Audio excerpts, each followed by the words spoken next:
Bitcoin today was flat. It was up a bit, down a bit. Gold, let's see, what did gold go up? Oh, 21 bucks. What is it? $2,762 an ounce. And one of the reasons why it's going up is there's fear on the street. This is very important. Very important. It's up over 21 bucks an ounce.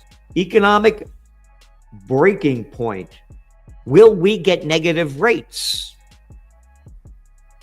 Remember, they're going to do everything they can to pump up this equity market. And again, the lower interest rates go, the higher gold flies. And gold's flying. And by the way, we're still positive on Bitcoin. Yeah, it's still at $100,000 a coin. Oh my God. In today's news recap, gold price holding near record highs against Canadian dollar as BOC cuts rates, ends quantitative tightening. The gold market remains below its highs, but continues to trade in record territory against the Canadian dollar, staying within striking distance of Canadian $4,000 an ounce as the Bank of Canada cuts interest rates and announces an end to its quantitative tightening measures. In a widely anticipated move, Canada's central bank lowered its overnight bank rate by 25 basis points to 3%. At the same time, the BOC announced that it will begin increasing its balance sheet again. The bank will restart asset purchases in early March, beginning gradually, so that its balance sheet stabilizes and then grows modestly in line with growth in the economy, the central bank stated in its monetary policy statement. The gold market has shown little reaction to the expected easing, last trading at $3,986.10 an ounce, up 0.21% on the day. Gold is outperforming the loonie as the Canadian dollar weakens against the U.S. dollar.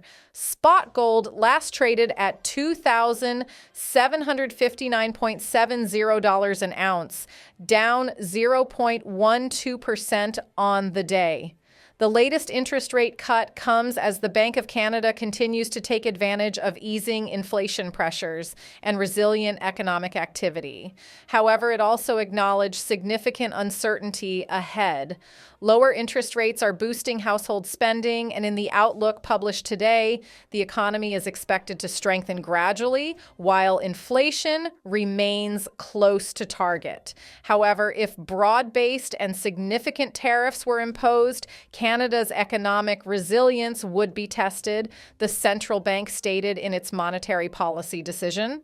Setting aside threatened U.S. tariffs, the upside and downside risks to the outlook are reasonably balanced. Now we'll show you the best clips of the latest interview. Don't forget to like, subscribe, and turn on notifications so you do not miss out our daily recaps, and check goldsilverstacks.com to get your Stacker's Handbook, the ultimate guide to stack gold and silver, packed with strategies to trade the gold-silver ratio and get more ounces and build wealth over time so you don't have to rely on market commentators to make your investment decisions. Enjoy the episode. Look at the stock markets today. The Dow, NASDAQ, S&P 500, they all went up after a lousy yesterday. Yep, because of that DeepSeek, that Chinese artificial intelligence AI that you could get your stuff a lot cheaper with much cheaper chips, and cost them hardly anything to put the thing, like $6 million to make it. While the other ones with NVIDIA, you need those very expensive chips. So this is very serious. So the Dow gained, let's see, the S&P 1%, and the Dow was up 134 points, or 0.3%. And the NASDAQ was up 2%. Yesterday it was down over 3%.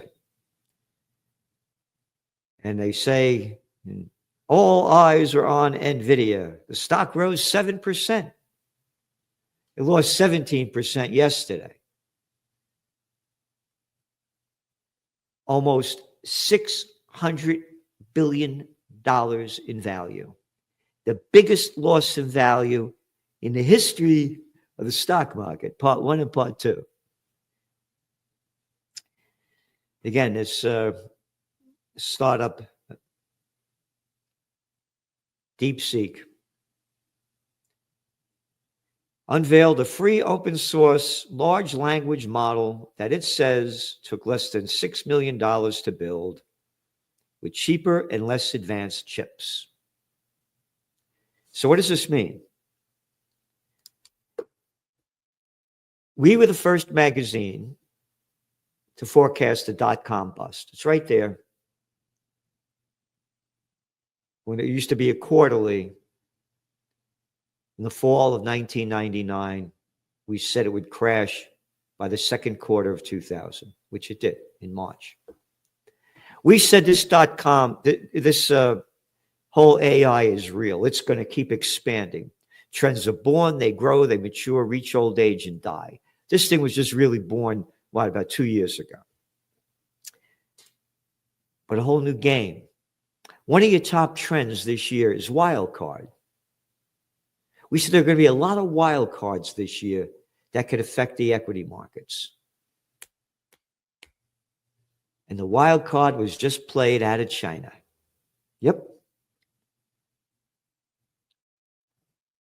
It was just played out of China with DeepSeek. We could have the dot-com bust. As we have also been saying, as you all know, they're investing in all these companies in AI. Are they going to be over-investing in them? And now they've over-invested in a lot of them. We could be on the verge of a dot-com bust. And if the dot-com bust busts, the equity markets are going to crash, the global economy is going to crash, and there's nothing that they can do to prop it up, other than what they always do, make up something. What they do after the dot-com bust? Oh, the war on terror. You forgot that one? Everybody forgot it. That's what's going to happen. In today's news recap, global silver market forecast to remain in a sizable deficit in 2025. Silver industrial demand on track to post new record. The silver market is forecast to record another significant deficit, total supply less demand for the fifth consecutive year in 2025. In keeping with previous years, silver industrial demand will remain the key driver of this favorable supply-demand backdrop, with volumes projected to hit a new record high this year. Concerns about President Donald Trump's anticipated tariff policies have fueled short covering and deliveries of silver into CME warehouses since late 2024. This, coupled with rising economic and geopolitical uncertainties, has underpinned a healthy recovery in silver prices since the start of 2025. Over the same time, silver investment has faced several challenges. For example, ongoing concerns about the prospects for the Chinese economy have weighed on silver, which helps explain the elevated gold-silver ratio that has persisted. On the demand side, global silver demand is expected to remain broadly stable in 2025 at 1.2 billion ounces, as gains in industrial applications and retail investment will be mitigated by weaker jewelry and silverware demand. Silver industrial fabrication is forecast to grow by 3% this year and will benefit from ongoing structural gains in green economy applications. Despite looming pressure on U.S. renewable energy projects under President Trump's second term, global photovoltaics installations are expected to achieve another all-time high in 2025. Silver physical investment is also forecast to rise by 3% thanks to improving demand in Europe and North America. As Western investors adjust to new price levels, fresh investment is expected to improve and profit-taking will also ease. However, without any dramatic crisis events, the scale of recovery will be limited. Considering robust demand over 2020 to 23 and the subsequent rise in investors' silver holdings. A slight decline in India, where high local silver prices will encourage liquidations, will offset some of these gains.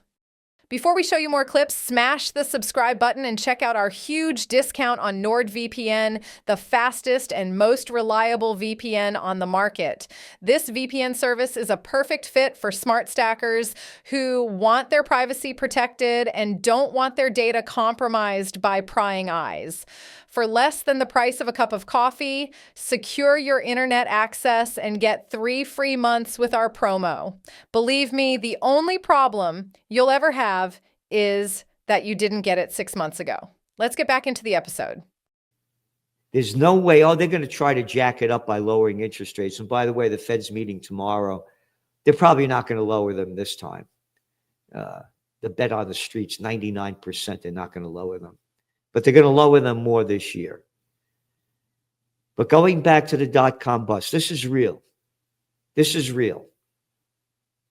And remember, the Biden administration cut off a lot of these high-priced chips going into China because they didn't want them to develop AI and other technology to advance the United States. And now they have. This is big because they're way over-invested in gambling in all of these new AI tech companies. So this is important to watch to see where it's going to go. Bitcoin today was flat. It was up a bit, down a bit. Gold, let's see, what did gold go up? Oh, 21 bucks. What is it? $2,762 an ounce. And one of the reasons why it's going up is there's fear on the street. This is very important. Very important. It's up over 21 bucks an ounce. And Brent crude. It went up a little bit because there's a supply chain disruption in Libya. Yeah, the people are protesting against the crime syndicate that took over, following the other crime syndicate. But anyway. But demand is going down in China. And China is the biggest importer of Brent crude. When the king speaks, everybody must listen. U.S. President Donald Trump dug in his heels Monday over a controversial suggestion that large numbers of Gazans take refuge in Egypt and Jordan, shrugging off wall-to-wall opposition to the proposal from Arab leaders. Yep. Disgusting. But it's one of the articles in your Trends Journal. Again, this was just printed in the Israeli Times of Israel.